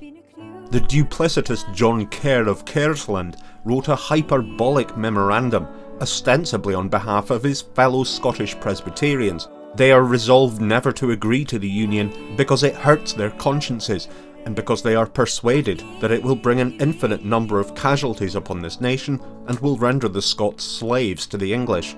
They are ready to declare unanimously for King James. The Cameronians will raise 5,000 men of the best soldiers in the country, and the other Presbyterians will assemble 8,000 more. Provided powder be sent to them, they engage to defend themselves in their country with their own forces alone against all the strength of England for a year till the arrival of the king. If this sounds too good to be true, it was. Kerr was a government agent spreading disinformation, but his words were read with relish in Saint-Germain. Louis sent Colonel Hooke on another recon mission to Scotland in April 1707, on which he entered Scotland disguised as a cattle drover named Mr. Hickey. Hooke became a guest of Lord Errol, the Constable of Scotland no less, at Slane Castle, a perfect base from which to gauge the general mood of the nobility. But it was not the nobility that had defeated the government forces at Killiecrankie. Hooke neglected to include the Highland chiefs in his clandestine negotiations. Not to worry though, as Simon Fraser dubiously claimed to have secured the allegiances of a Highland dream team, the MacDonald branches of Sleat, Keppoch, Glengarry and Clanranald, Cameron of Lochiel and the Stuarts of Appin, representing a formidable phalanx of 89 rising vintage, but this was an assumption and there's no evidence that Fraser spoke to any of them. Nevertheless, when Hooke delivered his second report in June, it was with the air of one who had returned with incontrovertible evidence the invasion would be a shoo-in. He presented Louis XIV's chief ministers a document bearing the signatures of 10 Scottish peers that laid out the present state of this nation and the things we stand in need of. This blustering memo claimed that without question the whole nation will rise in arms for King James, and that he could count upon no less than 25,000 foot and 5,000 horse in support of his arrival in Scotland. The Junto requested Louis provide 18,000 troops, 100,000 pistols, artillery and grenades plus the requisite ammunition, and officers, lieutenants, majors and sergeants. The whole nation will rise upon the arrival of its king, they declared. He will become master of Scotland without any opposition, and the present government will be entirely abolished. Louis, hearing a chorus of encouragement that in the moment must have seemed all but conclusive, finally pulled the trigger. He gave the order for l'Enterprise d'Écosse, the French invasion of Scotland. As we know, Louis had passed on many opportunities for invasion of Britain, so why now? Well, his reasoning had less to do with the Jacobites than his continental conflict. Despite his genuinely principled support of the House of Stuart, Louis was also a politician whose principles, and make sure you're sitting down for this, were often simply a facade for his own interests. Louis' support for the Jacobite cause wasn't born purely out of solidarity, and certainly not out of the kindness of his heart. Like all his alliances, his support for the exiled Stuarts was a strategic calculation made to further his own geopolitical aims, and the 1708 expedition is a prime example of this. Here, his interests would be served even if the Jacobite invasion was ultimately repelled. On the European continent, Louis's armies were beginning to turn the tide of the War of the Spanish Succession back in France's favour. The Alliance victories at Ramillies and Blenheim were swiftly receding in the proverbial rear-view mirror, and Marlborough's welcome among local populations was souring. A decisive push, Louis reckoned, would allow his field commander Vendôme to recapture Belgium. Louis recognised he had the opportunity to kill two birds with one stone, to restore the Stuarts through invasion of Scotland, and in so doing create a diversion that would see great numbers of British troops recalled from the European theatre to fight the resulting Scottish uprising. Louis considered the Juncto's estimate of the required infantry excessive, however, and his order was for 5, not 18,000 French troops, comprising 6 regiments of the French army, as well as James Senior's Irish Corps, many of whom had fought with the late king at Aughrim and the Boyne. 15 transport vessels and 5 men of war were to be assembled. The fleet would sail under the command of Fourbon, with the Comte de Gassé commanding the army. All through February of 1708, troops assembled at Saint-Omer and Dunkirk, lending a cosmopolitan atmosphere to the towns as French, Scots and both Irish Gaelic and Scottish Gaelic voices filled the air in speech, and in the case of the latter, songs of the rightful king. James' court at Saint-Germain now buzzed with a sense of euphoria and breathless excitement, anathema to the dour austerity of his father's years, but the irascible Fourbon was almost comically transient in his opposition to the plan. Fourbon bemoaned the sketchiness of the scheme at length, to the increasing irritation of Monsieur Pontchartrain, the French Minister of Marine.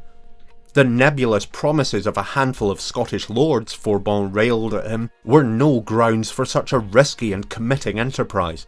Fourbon's incessant naysaying and discouragement makes him sound more like an agent of Queen Anne than a servant of His Most Christian Majesty. He later writes in his absurdly smug, self-congratulatory memoirs, "The minister did not mention any port which was in a condition to receive us. I could not refrain from telling him that the project of invasion was entirely without grounds of encouragement, that Scotland was calm and tranquil, that not a single district had risen in arms, and that to land 6,000 men without assured means of retreat was, in fact, to sacrifice them and send them to certain destruction." Yeah, that's the spirit. Pontchartrain told him to do one. "You are too ready to raise objections. It should suffice that such are the king's wishes." Unchastened, Fourbon writes, "The entire scheme appeared to me so ridiculous that, forgetting to whom I was speaking, I asked, 'Who is the ignoramus responsible for this arrangement?' which would have been Pontchartrain. Fourbon advised the minister that the channel port of Dunkirk was a foolish base to depart from, as it was directly exposed to English attack, and suggested that the notorious French privateer fleet be used, as these were both battle-hardened and more manoeuvrable. On the latter point, the Minister of Marine actually agreed with him. However, when an emboldened Fourbon went up the food chain to moan at Louis himself about Dunkirk's vulnerability, he provoked a rare moment of passive aggression from the usually impeccably mannered French monarch. "Monsieur de Fourbon," Louis interrupted his impertinent admiral, "I wish you a successful voyage. I am busy and cannot listen to you now." Translation: shut the fuck up and do your job. Dunkirk it would be, but he would get his privateers. But now Fourbon was apoplectic in the chaos of the Dunkirk harbour. He could not believe what he was hearing from Du Gassé. In order to carry the troops, all cannon had to be removed from his invasion fleet. If they were intercepted by the enemy, his ships would be defenceless. What was this madness? Fourbon had to coordinate with his despised infantry counterpart while taking pains to keep the operation secret from the enemy. He needn't have bothered with that, however, as General Cadogan at Ostend had already alerted Anne to the fleet at Dunkirk. As Forbon and Dugassi bickered over logistics, 38 British men-o'-war, or battleships, moved into position off the coast from Gravelines, just 11 kilometres from Dunkirk, barring the fleet's egress. Finally, on the 27th of February, James Jr. himself arrived from Saint-Germain, but his hereditary weakened immune system struck again, and the young prince contracted measles, confining him to bed. Suddenly, things weren't looking so good for the Restoration. In London, however, Anne's administration were at DEFCON 1. The city, London's nascent financial district, was spooked by uncertainty, provoking a run, a mass withdrawal of cash, on the Bank of England, while the London Stock Exchange crashed as investors recoiled at the very real threat of violent regime change. Queen Anne ordered Admiral George Byng to prepare a defence plan should the invasion force break the blockade at Gravelines and attempt to land on the south coast of England. But the Jacobite plan was to land in Scotland, which the Scottish Whigs were hopelessly unequipped to defend. Godolphin swiftly arranged for the trusted Earl of Leven to take command at Edinburgh Castle, and Leven reported back that not only were there only 2,500 government troops in the country, but nearly half of these were posted in Fort William. To Leven's further horror, he found that these were the dregs of the army, unreliable and ill-equipped. The best troops were fighting on the continent. The spy John Ogilvy warned Leven that if James were to return, what troops remained in Edinburgh were more likely to fight for the Jacobite figurehead than against him. Scotland was primed for revolution.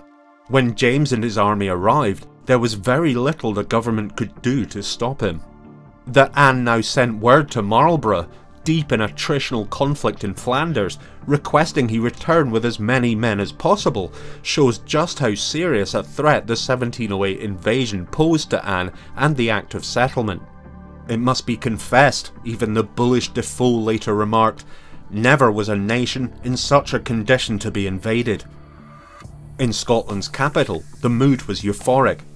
Charles Fleming, who had been sent to Scotland to arrange and coordinate the signals that would be exchanged between the Jacobites on the shore and the French fleet upon arrival, later wrote, "Never was seen so universal a joy at Edinburgh as that which appeared in everybody's countenance for 3 or 4 days before the king's arrival.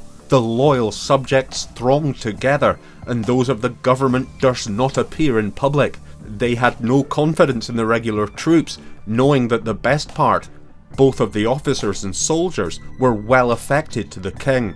Besides, there was neither powder nor ammunition in the castle of Edinburgh, nor in that of Stirling, and they knew that all the gentry would revolt from the government the moment the king landed, so that it was believed that on the king's arrival, those who adhered to the government would retire towards Berwick."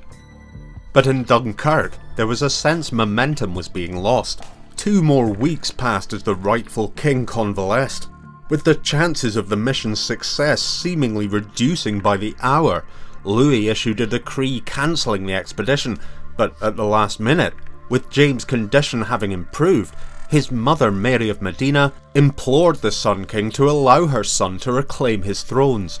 Louis, no doubt moved, but also aware of Mary's high religious standing in French society, grudgingly relented. As fate would have it, the savage Channel gales now forced the British fleet back towards England, allowing a window of opportunity which Forbon was ordered to seize. There were 2 abortive attempts to leave which were turned back by equinoctial gales from the Channel. James, still not fully recovered from measles, wrote to his mother on one of these on March the 9th, "Here I am on board at last. My spirit is so strong that it will make up for the weakness of the body. I hope not to write to you again until I do so from the Palace of Edinburgh." At last, on March the 17th, the weather acquiesced and the fleet departed, with its destination, Burnt Island on the north coast of the Firth of Forth, a last-minute decision indicative of the haphazard planning. You don't have to be an expert in geography to see that it certainly made no sense if the objective was Edinburgh, on the opposite shore. "The best I can wish you," Louis told James, "is that I never see you again." he should be so lucky. It turned out Forbon, for all his bluster, was actually a startlingly incompetent seaman and overshot the target, his pilots missing the Firth of Forth altogether. Realising their error, the fleet came about and eventually anchored off the Isle of May in the wide Forth estuary. The sails of the fleet were sighted from land, and word was soon passed to the commander in Edinburgh, Lord Leven, who feared the worst, writing to Mar in London, "Here I am, not 1 farthing of money to provide provisions, few troops, and naked. It vexes me sadly to think I must retire to Berwick if the French land on this side of the Forth." But Forbon was bound for the other side of the Forth, and his detour had given an unseen foe time to close in.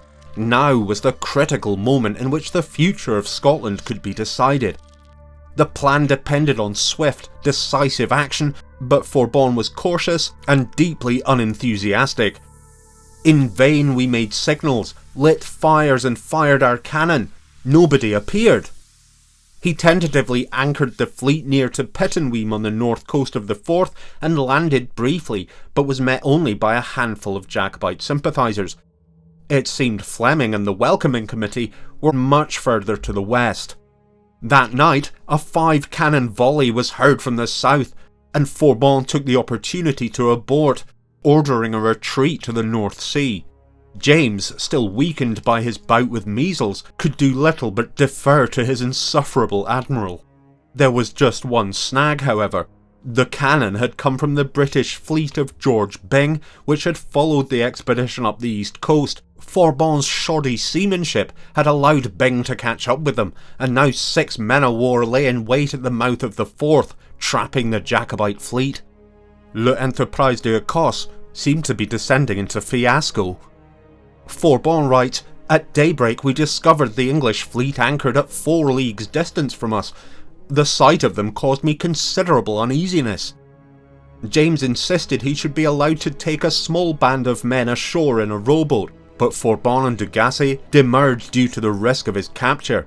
James countered that with no cannon, the fleet would be ripped apart by Byng's men-of-war should they try to escape, and that he stood a better chance of survival by going ashore. But Forbon, apparently determined to avoid the mission's success, reassured the prince he was in no danger aboard his ship, and that there was another option. Now that retreat was on the table, the pompous French admiral finally showed some initiative.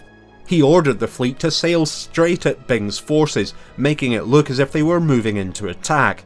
Byng took the bait and ordered his fleet into battle formation, which left a gap to the north through which Forbon led an escape by changing course at the last minute. The English vessels were slower, and the fleet escaped to the open sea. Byng's men-of-war followed them northwards, however, and the Salisbury was captured with Middleton's 2 sons aboard, but the English eventually veered off, apparently unwilling to give further chase. Given the astonishingly amateurish nature of the invasion, they may well have thought that the French fleet was simply running a recon mission. Forbon's fleet regrouped near Fraserburgh. Despite James and his advisors' ideas of delivering the king to Inverness, the weather and Forbon had other ideas.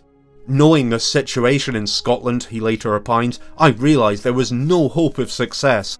Well, that's that then. The Jacobite fleet sailed east, then south, back to France.